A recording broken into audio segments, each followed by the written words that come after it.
Perkenalkan, nama saya Natasha Gwenlyn Nandarto dengan NIM 010604241014. Hari ini saya akan menjelaskan mengenai perusahaan dagang. Pertama, konsep dasar dari perusahaan dagang.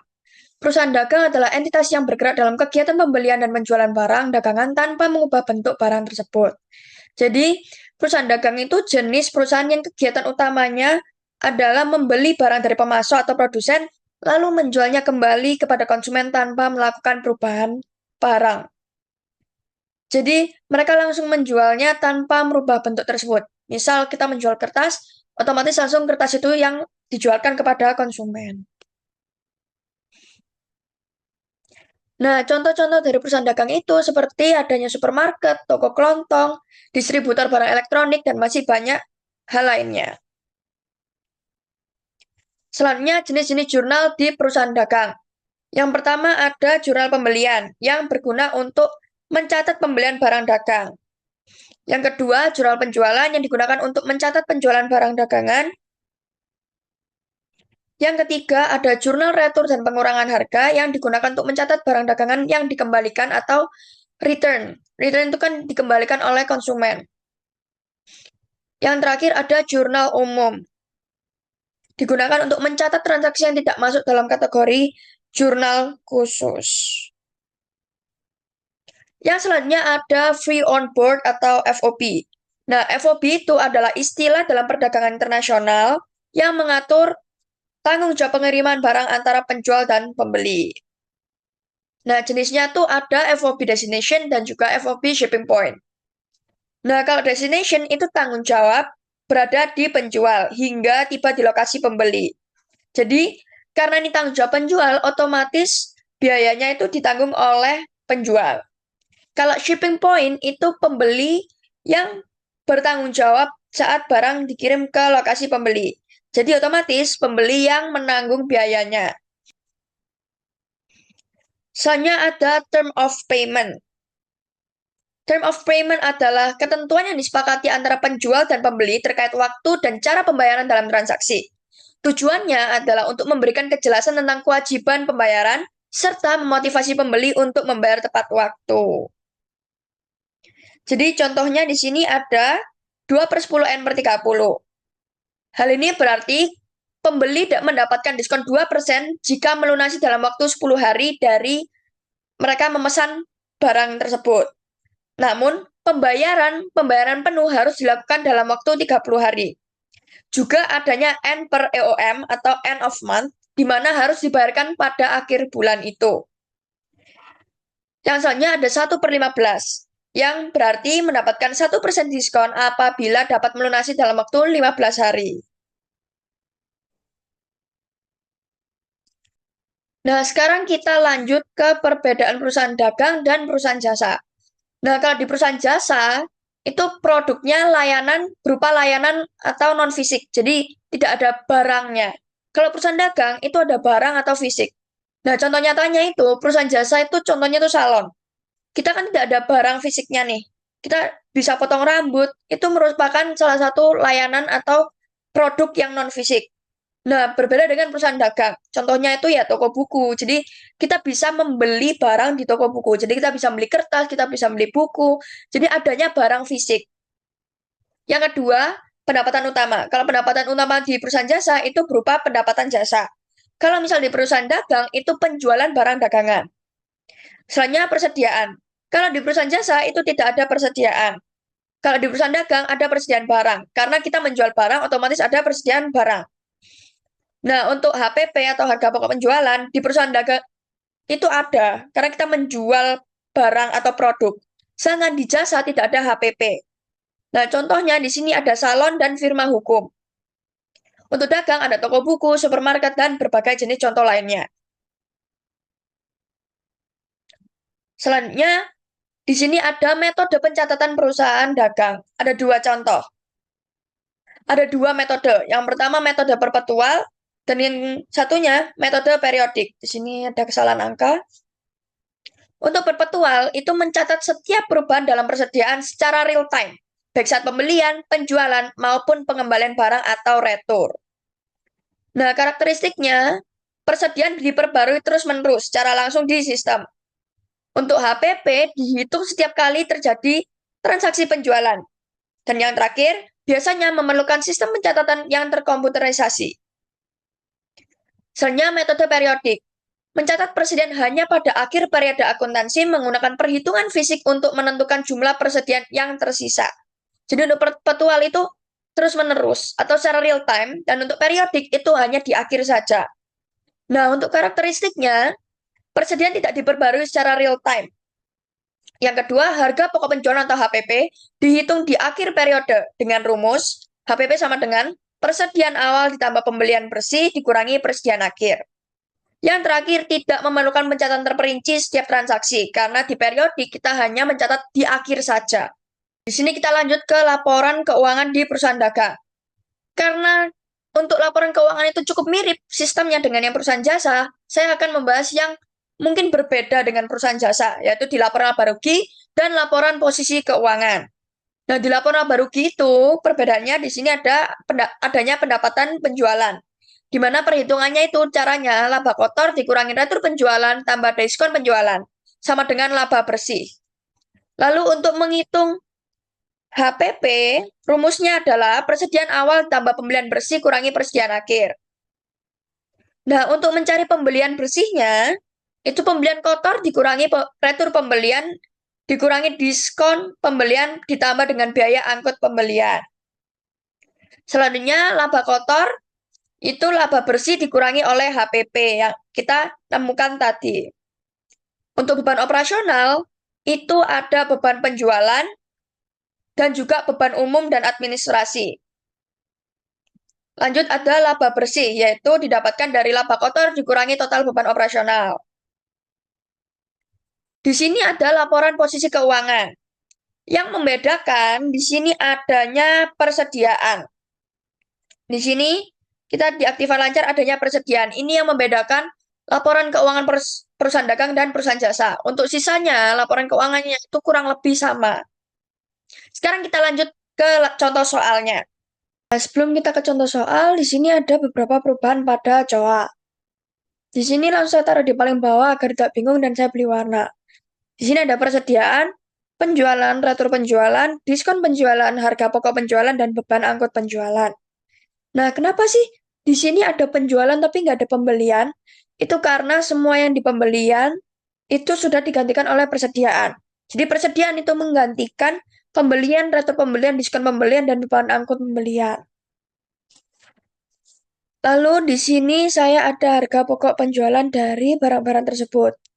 Nah, kenapa saya taruh sini agar tidak bingung nantinya? Agar tidak bingung, kita langsung saja ke contoh soal pertama. Nah, di soal pertama itu ada penyetoran modal yang dilakukan oleh pemilik sebesar 100 juta. Kita tulis nomor 1, tanggalnya di 1 Desember 2021. Lalu untuk akun debitnya di sini ada kas karena kita menerima uang tersebut, dan modal karena ekuitas bertambah di kredit. Di sini 100 juta dan juga di sini 100 juta. Keterangannya penyetoran modal.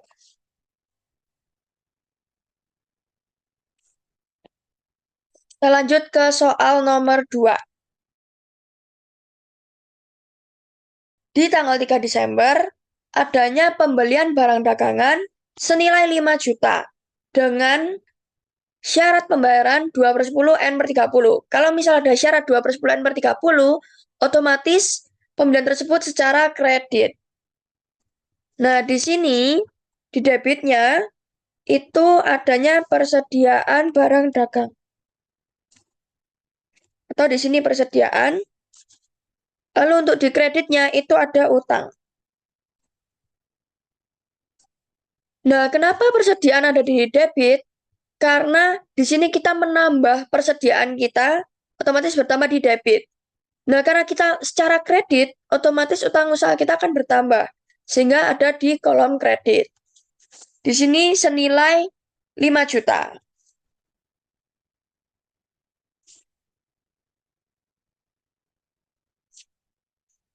Ini pembelian barang dagang.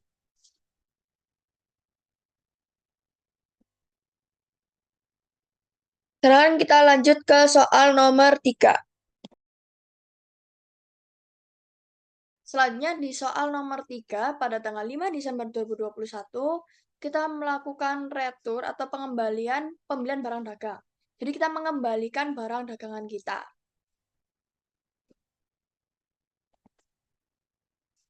Pada tanggal 5 Desember 2021, kita melakukan retur pembelian barang dagang, di mana kita mengembalikan barang dagang yang sudah kita beli karena adanya beberapa kerusakan.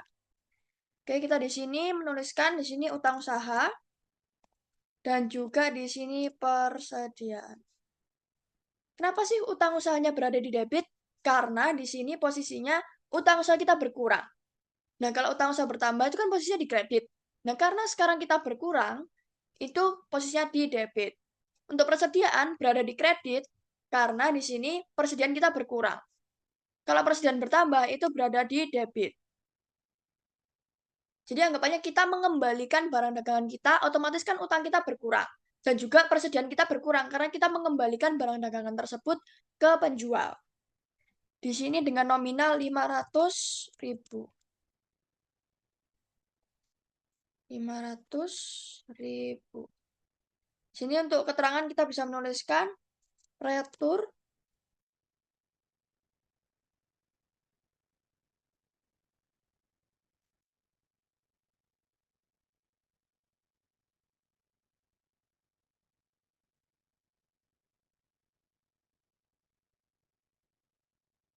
Kita lanjut ke soal berikutnya.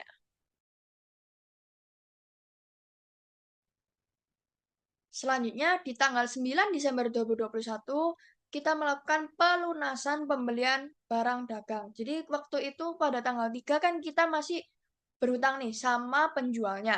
Sekarang di tanggal 9 kita sudah melunasinya. Nah, waktu itu ada termin 2 per 10 N per 30, di mana kita mendapatkan 2% diskon apabila membayar dalam jangka waktu 10 hari setelah pembelian. Nah, 10 hari setelah pembelian itu kan harusnya tanggal 13. Karena kita membayarnya di tanggal 9, otomatis kita mendapatkan diskon tersebut. Jadi di sini, pertama ini kita bisa tuliskan utang usaha. Lalu di sini, kas. Nah, karena kita mendapatkan diskon, satu bawahnya kita menuliskan persediaan. Nah, di sini utang usaha kita itu kan sisa 4,5 karena kita sudah mengembalikan 500.000.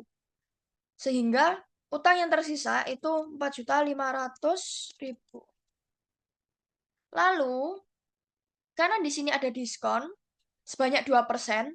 Nah, 2% dari 4,5 atau 4,5 juta itu 90.000. Sehingga di sini kasnya itu 4,5 dikurangi oleh 90.000. Mendapatkan 4.410.000. Kita menuliskan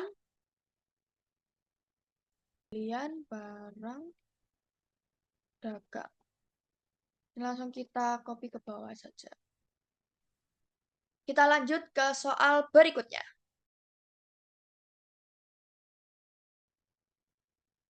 Selanjutnya, pada tanggal 11 Desember 2021, toko buku Cuan Terus melakukan pembelian barang dagangan dengan syarat pembayaran N per end of month atau EOM.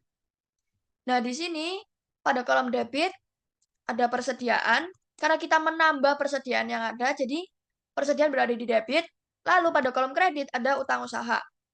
Kenapa? Karena di sini kita belum membayar atau melunasi barang yang kita beli tersebut. Sehingga utang usahanya berada di kredit. Di sini dengan nominal 1.500.000. 1.500.000. Sini pembelian barang dagang. Ini kita copy ke bawah. Kita lanjut ke soal berikutnya. Tanggal 13 Desember 2021, toko buku Cuan Terus melakukan penjualan barang dagangan dengan syarat 2 per 10 N per 30. Nominalnya itu sebesar 4.500.000. Di sini kita bisa tuliskan piutang Kenapa piutang? Karena di sini posisinya pelanggan belum membayarkan kepada kita, sehingga pelanggan yang berutang pada kita. Lalu di sini penjualan, karena kita melakukan penjualan dan pendapatan itu bertambah di kredit. Jadi di sini kita tuliskan 4.500.000. Di sini juga. Lalu nggak sampai di sini aja, kita harus menambah atau mencatatkan persediaan yang keluar. Di sini, nah di sini kita akan menjualkan pensil, ballpoint, dan juga buku tulis. Di sini ballpoint bernilai atau yang harga yang kita beli itu 10.000. Buku tulis 5.000 dan juga pensil itu 5.000. Sehingga dengan total satu set itu 20.000. Nah, di sini karena kita membeli 100 set, otomatis di sini untuk harga pokok penjualannya itu 2 juta. Dari mana 2 juta? Di sini pelanggan membelinya sebanyak 100 set. Sehingga jika 20.000 dikalikan dengan 100 menghasilkan 2 juta. Lalu karena di sini dibeli oleh pelanggan, otomatis persediaan kita berkurang dong. Sehingga persediaan ditulis di kredit. Juta. Oke, di sini kita menuliskan penjualan barang dagang. Lalu kita drag ke bawah. Oke. Sekarang kita bisa lanjut ke soal berikutnya. Selanjutnya, toko buku cuan terus ini membeli barang dagangan dengan syarat pengiriman FOB shipping point. Di mana, seperti penjelasan saya tadi, FOB shipping point itu ditanggung oleh pembeli. Nah, di sini kita tuliskan persediaan karena kita membeli sehingga persediaan kita bertambah. Lalu di sini bawahnya ada hutang usaha karena kita belum membayarnya. Lalu di sini ada di debit ini ada persediaan karena beban pembelian termasuk dalam persediaan. Lalu di sini kas karena kita membayarkan beban atau ongkos kirim tersebut. Di sini kita tuliskan 2,5 juta. 2,5 juta. Lalu untuk ongkos kirimnya 75.000 dibayar cash.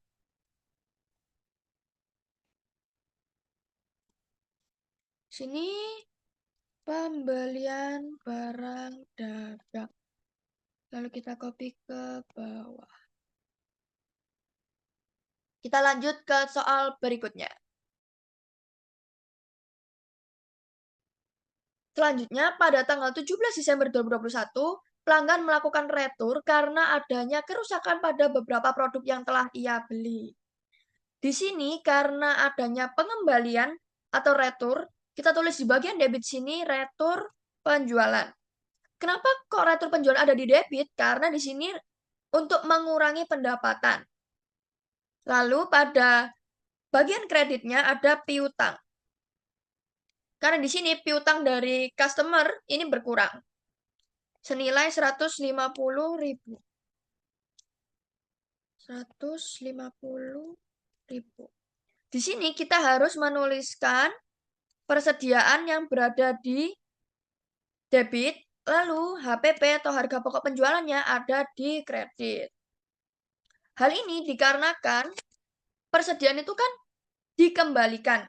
Otomatis kita bertambah. Sehingga dituliskan di bagian debit. Lalu, harga pokok penjualan itu harga awal atau harga dasar kita tuh beli barang tersebut tuh dengan harga berapa. Di sini pensil itu kan 5.000. Karena ada 10 pieces yang dikembalikan, otomatis HPP-nya itu 50.000. Jadi di sini kita tuliskan 50.000 dan juga di sini 50.000. Untuk keterangannya itu retur penjualan. Lalu kita drag ke bawah.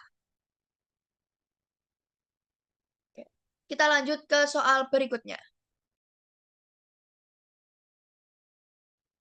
Selanjutnya pada tanggal 18 Desember 2021, di sini toko buku cuan terus melakukan pembelian barang dagangan dengan syarat pengiriman FOB destination. Seperti yang saya jelaskan tadi, FOB destination itu ditanggung oleh penjual. Sehingga tidak perlu dicatatkan untuk beban pengirimannya. Di sini kita hanya mencatatkan di sini debit, itu persediaan, karena kita membeli, sehingga persediaan kita bertambah. Lalu, pada kredit, kas kita berkurang. Karena di sini posisinya kita membelinya dengan kas. Atau kita melunasinya, langsung membayarnya. Di sini dengan nominal 1.800.000. 1.800.000. Sini pembelian barang dagang dengan kas. Oke, kita copy aja. Di sini persediaan kita bertambah, otomatis bertambah di debit, namun kas kita berkurang karena kita mengeluarkan dari kas kita untuk membeli barang dagangan tersebut. Kita lanjut ke soal berikutnya. Selanjutnya, pada tanggal 19 Desember 2021, toko buku cuan terus ini melakukan pembayaran atas pembelian barang dagangan yang dilakukan pada tanggal 11 Desember dengan nominal 1.500.000. Oke, di sini karena kita membayarkan hutang, otomatis hutang kita berkurang kan? Karena hutang itu berkurang di debit, sehingga hutang usaha dituliskan di bagian debit. Lalu karena kita membayar hutang kita, otomatis kas kita akan berkurang. Sehingga pada kolom kredit akan menuliskan kas. Di sini dengan nominal 1.500.000.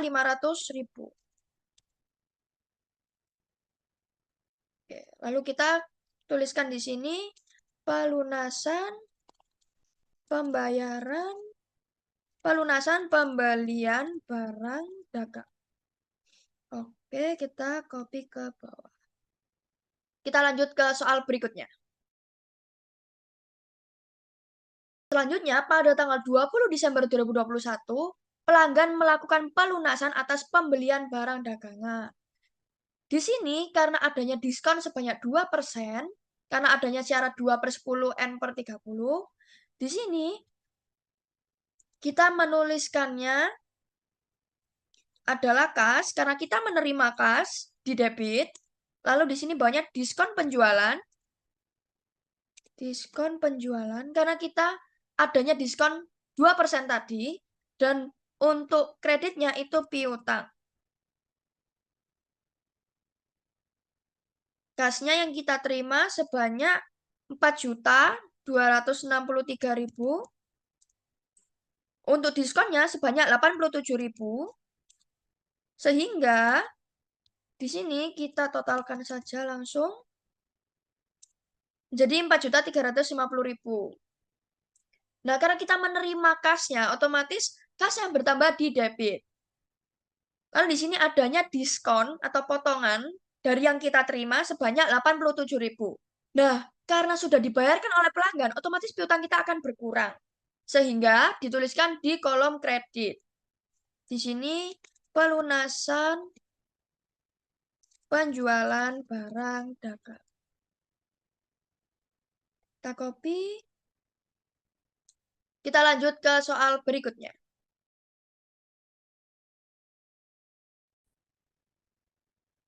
Selanjutnya, pada tanggal 23 Desember 2021, toko buku cuan terus melakukan penjualan dengan syarat pengiriman FOB destination, di mana FOB destination itu ditanggung oleh penjual.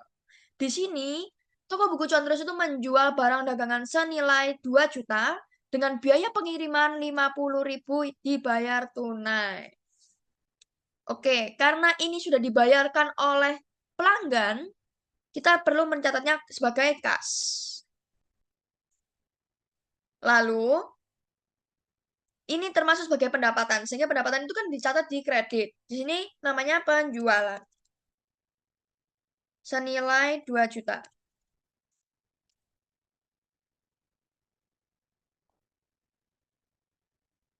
Lalu di sini kan kita yang menanggung ongkos kirimnya. Sehingga di debit ini adanya beban pengiriman atau beban angkut penjualan dengan di bagian kreditnya itu kas. Nah, beban itu kan bertambah di debit, sehingga ini kita termasuk sebagai beban, sehingga harus dicatat di bagian debit. Nah, karena kita membayarkan, otomatis kas kita kan berkurang. Nah, kas itu akhirnya harus dicatatkan di bagian kredit, senilai 50.000.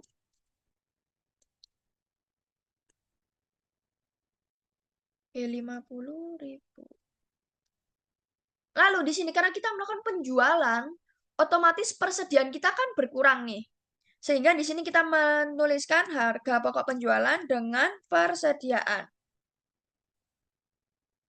Nah, di sini kita akan menjualkan ballpoint sebanyak 100 pieces. Nah, jika kita lihat di sini, ballpoint itu HPP-nya itu 10.000. Sehingga kita kalikan dengan 100. Di sini kita catatnya 1 juta. 1. Oke, sekarang kita memberi keterangannya penjualan barang dagang. Di sini dengan cara D. Dengan lalu kita drag ke bawah. Lalu di bagian ini kita beri keterangan tambahan ini beban pengiriman atau ongkos pengiriman. Oke, kita lanjut ke soal berikutnya. Selanjutnya, pada tanggal 25 Desember 2021, di sini toko buku Cuan Terus itu melakukan penjualan barang dagangan dengan syarat pengiriman FOB shipping point sebesar 3.500.000. Nah, di sini karena FOB shipping point otomatis ongkos kirim ditanggung oleh pembeli. Sehingga di sini kita tidak perlu mencatatkan biaya angkut penjualan. Oke, yang pertama kita tuliskan itu kas. Karena di sini sudah terbayarkan. Lalu di sini penjualan. Karena pendapatan itu bertambah di kredit senilai 3.500.000. Lalu, karena kita menjualkan barang tersebut sehingga persediaan kita di gudang akan berkurang. Di sini kita menuliskan harga pokok penjualan dengan persediaan. Nah, di sini kan kita menjualkan buku tulis dan juga buku gambar. Nah, untuk HPP-nya itu 15 ditambahkan dengan 5, otomatis 20.000. Karena ini menjualkan 100, di sini kita menuliskannya 2 juta.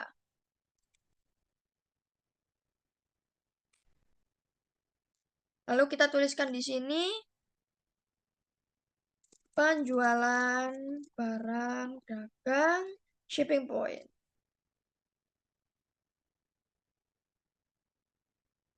Kita lanjut ke soal berikutnya. Selanjutnya pada tanggal 28 Desember 2021, di sini toko buku Cuan Terus melakukan pembelian peralatan senilai 4.800.000. Oke, di sini kita tuliskan saja peralatan dan juga kas. Lalu kita tuliskan 4.800.000. Sini pembelian peralatan. Kita drag ke bawah. Nah, di sini peralatan itu kan sebagian dari aset. Sehingga jika bertambah akan berada di debit. Sedangkan karena kita mengeluarkan kas kita, otomatis kas akan dicatat di kredit. Di sini kita akan memeriksa apakah jurnal ini balance atau tidak. Nah, kita bisa menjumlahkan kolom debit dan kredit untuk mencari apakah jurnal ini balance atau tidak. Di sini saya menggunakan rumus sum.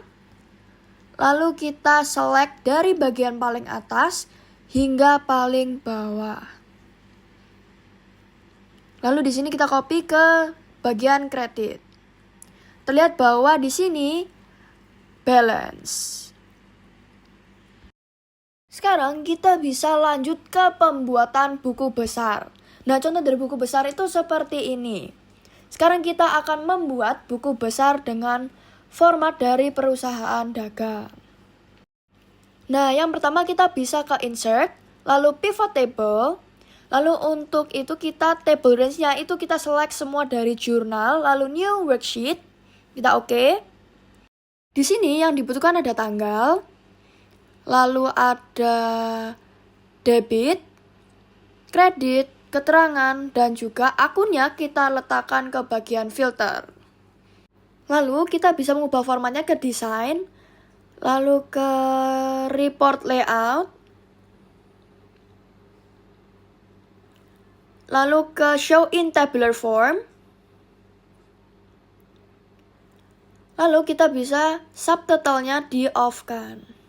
Di sini kita bisa merapikan dengan mengecilkan kolomnya. Lalu nggak sampai di sini aja, kita klik salah satu akun, yaitu saya milih Kas di sini. Lalu kita ke pivot table analyze, kita ke field item and set and calculated field. Di sini kita bisa memberikan name-nya itu saldo DBE. Lalu untuk fungsinya atau rumusnya itu if atau jika debit, kita double klik, lebih besar dari kredit, maka debit min kredit sama dengan 0. Kita oke. Oke. Di sini perlu perbaikan. Oke. Sudah muncul untuk sum of saldo DBE. Lalu kita akan membuatnya untuk kredit. Dengan rumus yang sama namun hanya dibalik. Kita rename menjadi saldo KRE atau KRE jika kredit lebih besar dari debit, titik koma, maka kredit min debit, titik koma lagi, sama dengan 0.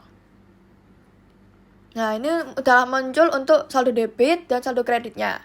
Nah, untuk membuat buku besar, kita tinggal mengcopy tiap akun-akunnya. Jadi kita copy dari yang Kas ini, lalu kita copy ke sebelahnya,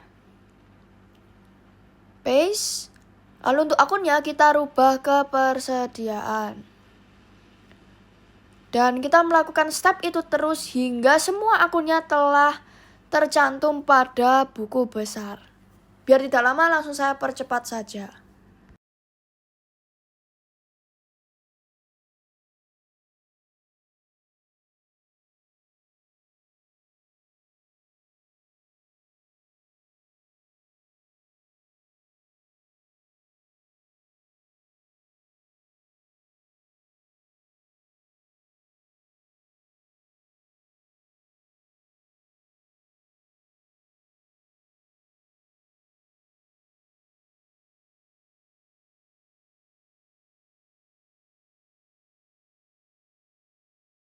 Nah, ini adalah hasil akhir dari buku besar. Di sini sudah tercantum semua akun-akunnya di buku besar ini, dan saya akan rename sheet-nya menjadi buku besar. Nah, karena kita sekarang sudah buat buku besar, kita bisa lanjut ke neraca saldo. Untuk membuat neraca saldo, kita bisa kembali ke buku besar, kita copy salah satu akun. Saya mengambil Kas di sini, kita copy, lalu kita paste di sheet yang kita mau bikin neraca saldo. Nah, di sini ada beberapa perubahan yang harus dilakukan. Yaitu yang pertama, kita mindahkan akun ke bagian rows. Lalu, untuk keterangan kita bisa remove. Lalu, pada bagian value ini kita bisa remove untuk debit dan juga kredit. Karena di neraca saldo yang dibutuhkan hanya saldo debit dan saldo kredit. Setelah itu bisa kita rapikan agar terlihat lebih bagus. Nah, setelah ini kita bisa merubah desain dari neraca saldonya dengan cara kita ke desain, lalu ke report layout, kita rubah ke tabular form, dan juga di sini grand totalnya kan 0. Kita bisa meng-off-kan untuk grand totalnya. Lalu kita bisa mengetiknya secara manual. Jadi di sini saya tulis grand total Lalu menggunakan rumus sum kita drag dari paling atas ke paling bawah. Lalu kita enter dan kita copy untuk rumus sebelahnya atau pada bagian kredit. Lalu di sini bisa kita beri highlight atau warna agar sama seperti bagian atasnya, yaitu warna biru. Oke, kita tuliskan sheetnya menjadi neraca saldo. Setelah neraca saldo, kita akan membuat laporan keuangan. Di sini yang pertama ada laporan laba rugi. Jadi di laporan laba rugi itu memuat laba atau ruginya dari sebuah perusahaan. Yang pertama adanya pendapatan. Di pendapatan ini ada 4, yaitu penjualan, retur penjualan, dan juga diskon penjualan. Nah, untuk menghitungnya, kita bisa mencari angkanya terlebih dahulu dengan rumus sum if. Nah, untuk rumus sum if ini biasanya digunakan ketika kita ingin mencari data yang besar. Di sini sum if, lalu kita range-nya yaitu dari akunnya, kriterianya yang apa yang kita cari, lalu untuk sum range-nya kita select di bagian debit. Lalu kita tutup kurung, beri tambah, kita copy rumusnya, lalu kita paste. Lalu untuk sum range-nya kita rubah ke bagian kredit. Lalu kita enter. Setelah itu kita bisa melakukan hal yang sama untuk bagian retur dan juga diskon penjualan. Lalu dengan format rumus yang sama, kita melakukan untuk retur dan juga diskon penjualan. Lalu untuk diskon penjualan pun sama, rumus sum if-nya dengan format yang sama. Kita rubah range-nya ke kredit, select semuanya, enter. Dari sini kita bisa mendapatkan pendapatan neto. Nah, untuk rumusnya kita bisa menggunakan rumus penjualan dikurangi dengan retur penjualan dan juga dikurangi lagi dengan diskon penjualan. Dan itulah hasilnya. Setelah itu kita akan mencari dari harga pokok penjualannya. Di sini harga pokok penjualan kita copy ke laporan laba rugi. Nah, untuk mencarinya kita menggunakan rumus sum if yang sudah saya copy, namun harus dirubah untuk kriterianya karena tadi saya copy dari retur. Jadi saya rubah ke harga pokok penjualan. Lalu kita enter. Menghasilkan 4.950.000. Lalu kita pindah ke rupiah agar tidak bingung. Selanjutnya ada laba kotor yang didapatkan dari pendapatan neto dikurangi dengan HPP. Mendapatkan hasil 4.897.000. Kita highlight. Selanjutnya di sini ada beban operasional. Nah, beban operasional di sini hanya ada beban angkut penjualan. Jadi kita langsung saja copy ke bawahnya beban operasional. Lalu untuk mencari angkanya itu kita menggunakan rumus sum if lagi dengan kriteria yang dirubah menjadi beban angkut penjualan. Oke, di sini sudah untuk rumus sum if-nya, kita enter. Oh, sebentar, sepertinya ada sedikit kesalahan. Yaitu pada sepertinya saya salah untuk menaruh kriterianya. Saya menaruhnya di beban operasional, padahal harusnya di beban angkut penjualan. Oke, kita copy ke bagian bawahnya atau kita pindahkan ke bagian bawah, ke bagian sebelahnya beban angkut penjualan. Selanjutnya di sini ada pendapatan dan beban lain-lain, yaitu beban lain-lain itu di luar aktivitas operasional. Jadi contohnya adanya korupsi dan berbagai aktivitas-aktivitas lainnya. Nah, di sini karena tidak ada, jadi saya memberikan tanda strip atau 0. Lanjut ke laba bersih. Oh, tapi sebelum itu saya belum memberikan total ke bagian beban operasional. Jadi kita copy aja. Setelah itu kita highlight warna biru biar sama seperti yang lain. Lalu untuk mencari laba bersihnya, kita tinggal mengurangi antara laba kotor dengan beban operasional tadi. Menghasilkan 4.847.000. Selanjutnya kita akan membuat laporan laba ditahan. Nah, di laba ditahan ini yang paling pertama ada laba ditahan pada tanggal 1 Desember 2021. Nah, karena di sini belum ada, karena perusahaannya masih baru bangun, otomatis di sini kita menuliskannya 0. Di bawahnya ada laba bersih yang didapatkan dari laporan laba rugi ini. 4.763.000. Kita novel. Selanjutnya di bawahnya ada dikurang dengan dividen atau preferred. Nah, tapi karena di soal saya kali ini belum ada atau tidak ada dividen maupun preferred, sehingga kita bisa menuliskannya dengan 0. Sehingga saldo laba pada 31 Desember adalah ini. Jadi kita langsung copy, kita paste di sini. Oke. Di sini kita beri border. Oke, kita lanjut ke laporan berikutnya. Selanjutnya kita akan membuat laporan posisi keuangan. Yang pertama, nah di laporan posisi keuangan itu mencakup aset, liabilitas, dan juga ekuitas. Sehingga yang pertama kita akan menuliskan untuk aset.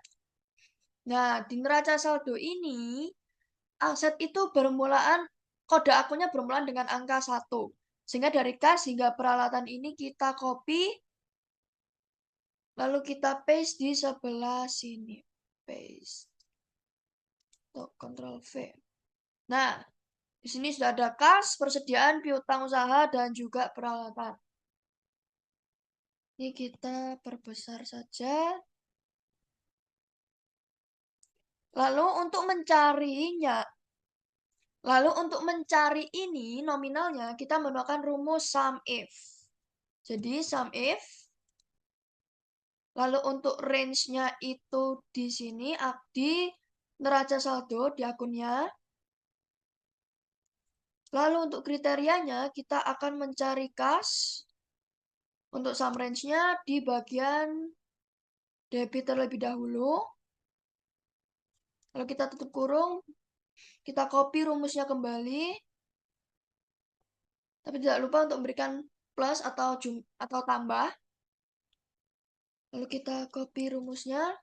Dengan sum range-nya kita rubah ke bagian kredit. Lalu kita enter. Nah, di sini kita tidak boleh lupa untuk memberikan string, yaitu tanda seperti dolar di antara range-nya.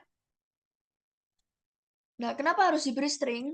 Ini agar bisa di-copy ke bawah, sehingga kita tidak perlu menuliskan rumusnya kembali. Tapi untuk kriterianya kita tidak perlu untuk memberikan string. Jadi, kita memberikan string untuk range dan sum range-nya saja. Oke, kita beri tanda string.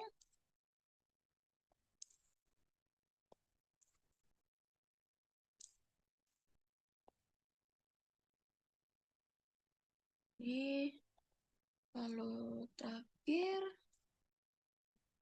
di sini. Oke, kita enter. Lalu dengan ini kita bisa copy ke bawah. Oke, lalu kita mengganti ke rupiah agar tidak bingung. Nah, namun ada yang perlu diperhatikan nih. Piutangnya tuh kan terletak di kredit, sehingga agar kita tidak bingung, kita bisa meng-highlightnya untuk mengingatnya untuk nanti mengurangi dari ini.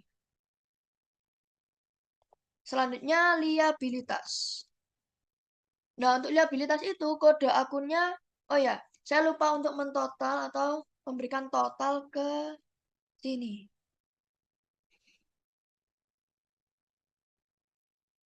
Totalnya di sini ini dijumlahkan dengan ini, dikurangi dengan ini, jumlahkan dengan ini. Oke, di sini mendapat 107.263.000. Sekarang kita ingin mencari di bagian liabilitas. Nah, liabilitas itu bermula dengan angka 2. Sehingga di sini kalau di neraca saldo itu utang usaha. Kita Ctrl C, copy paste. Lalu sama menggunakan rumus sum if. Kita di sini bisa copy. Lalu di sini kita bisa paste rumus sum if tadi, namun dengan kriteria yang dirubah menjadi utang usaha. Yang di sini pun dirubah menjadi utang usaha. Kita enter. Lalu ini kita mengganti menjadi rupiah. Lanjut ke terakhir, ekuitas.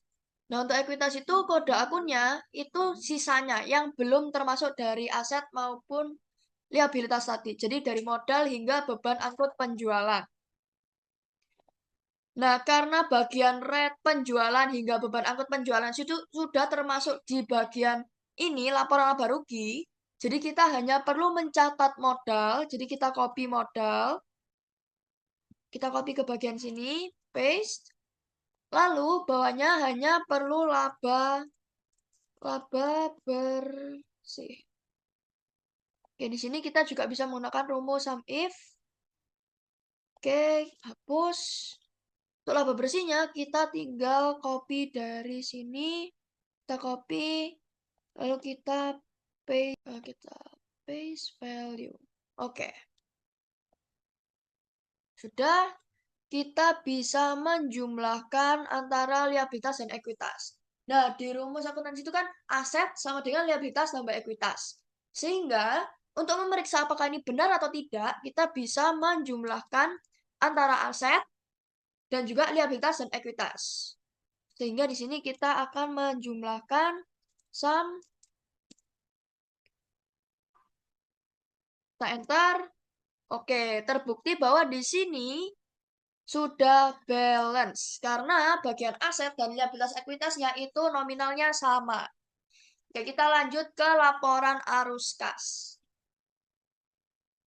Oke, kita lanjut ke laporan arus kas. Di sini saya mengcopy dari bagian neraca saldo, namun saya berikan keterangan di sini supaya tidak bingung dan memilih akun kas. Nah, jika diperhatikan di sini ada huruf M dan huruf K. Nah, karena ini kas, jika masuk itu di debit dan keluar itu di kredit. Sehingga saya memberikan tanda ini M dan K.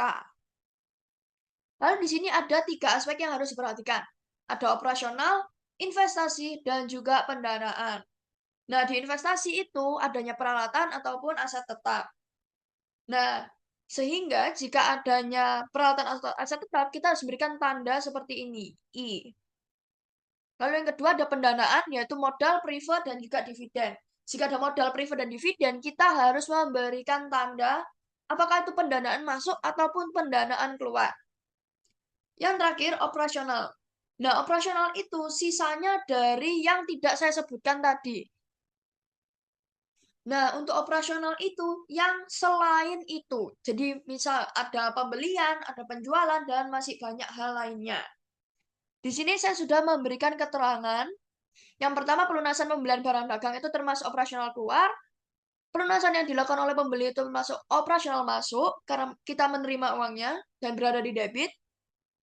Lalu pembelian barang dagang ini itu termasuk operasional keluar, dan pembelian peralatan itu termasuk investasi keluar, karena kita membeli.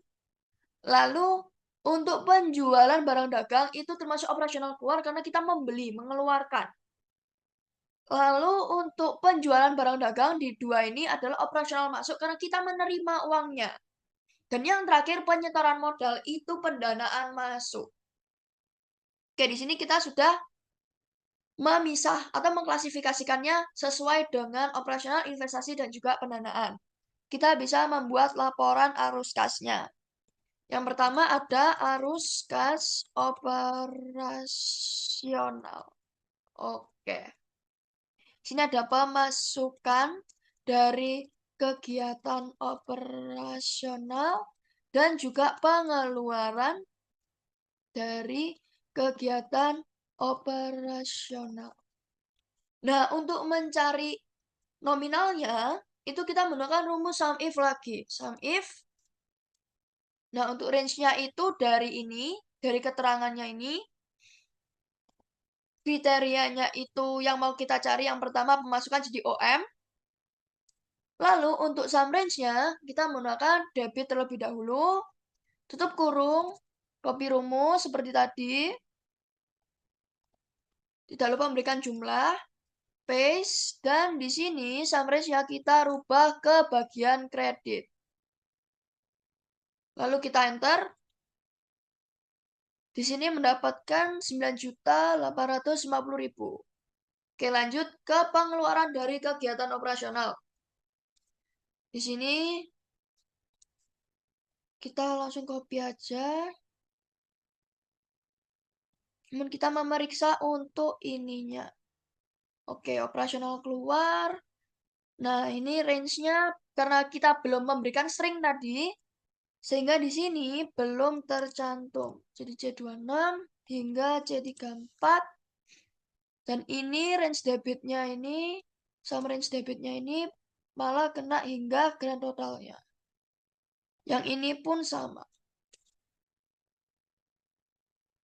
Oke, kita enter. Jadi 4.875.000.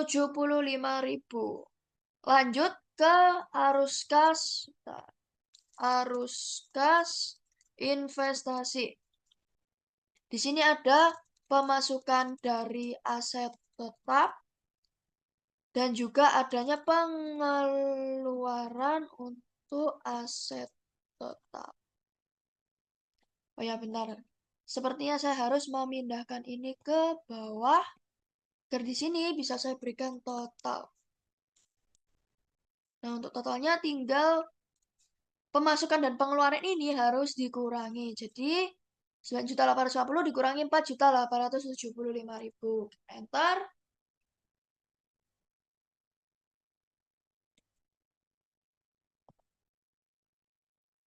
Oh, sebentar. Sepertinya di sini ada kesalahan lagi. Jika diperhatikan di sini ada kesalahan karena di bagian OK bagian atasnya ini belum termasuk ke range yang bagian kredit. Sehingga di sini harus dirubah menjadi C26 terlebih dahulu. Kita enter dan menjadi 7.835.000. Dan untuk totalnya menjadi 2.015.000. Lanjut ke arus kas investasi menggunakan rumus yang sama. Tapi karena di sini belum ada atau tidak ada pemasukan dari aset tetap, kita tinggal menuliskan 0. Untuk pengeluaran untuk aset tetapnya, kita bisa menggunakan rumus sum if. Range-nya sama. Ini keterangan ini kriterianya mencari IKA.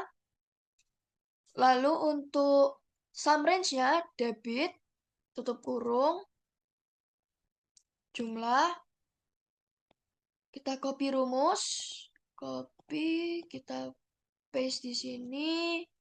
Dengan sum range-nya kita rubah ke sum range yang bagian kredit. Kalau kita enter. Oke, di sini mendapatkan 4.800.000. Nah, untuk totalnya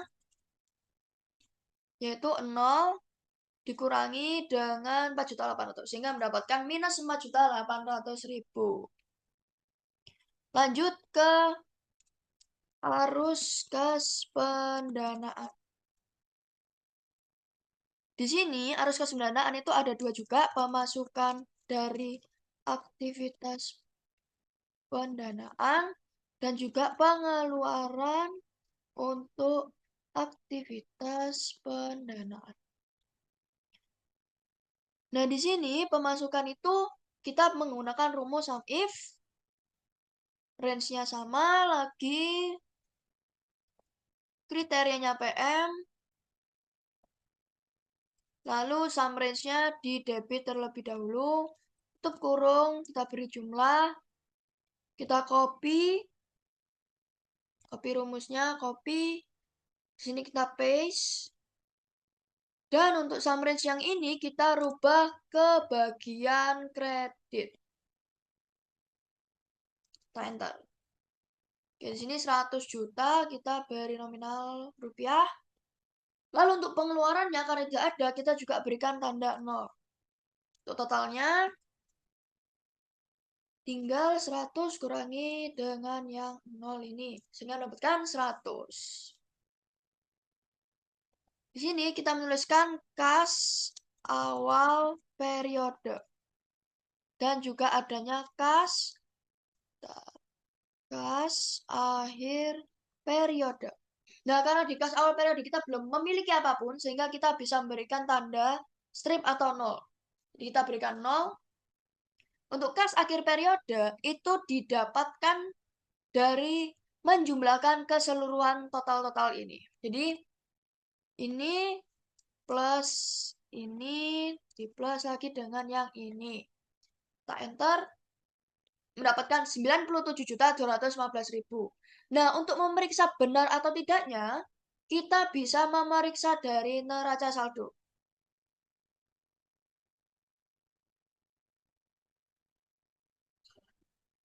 Nah, untuk memeriksa benar atau salahnya, kita bisa memeriksanya dari sini. Dari saldo DBE ini. Nah, samakan 97.215.000. Oke, sekian video yang saya buat ini. Semoga video saya bermanfaat. Terima kasih telah menonton.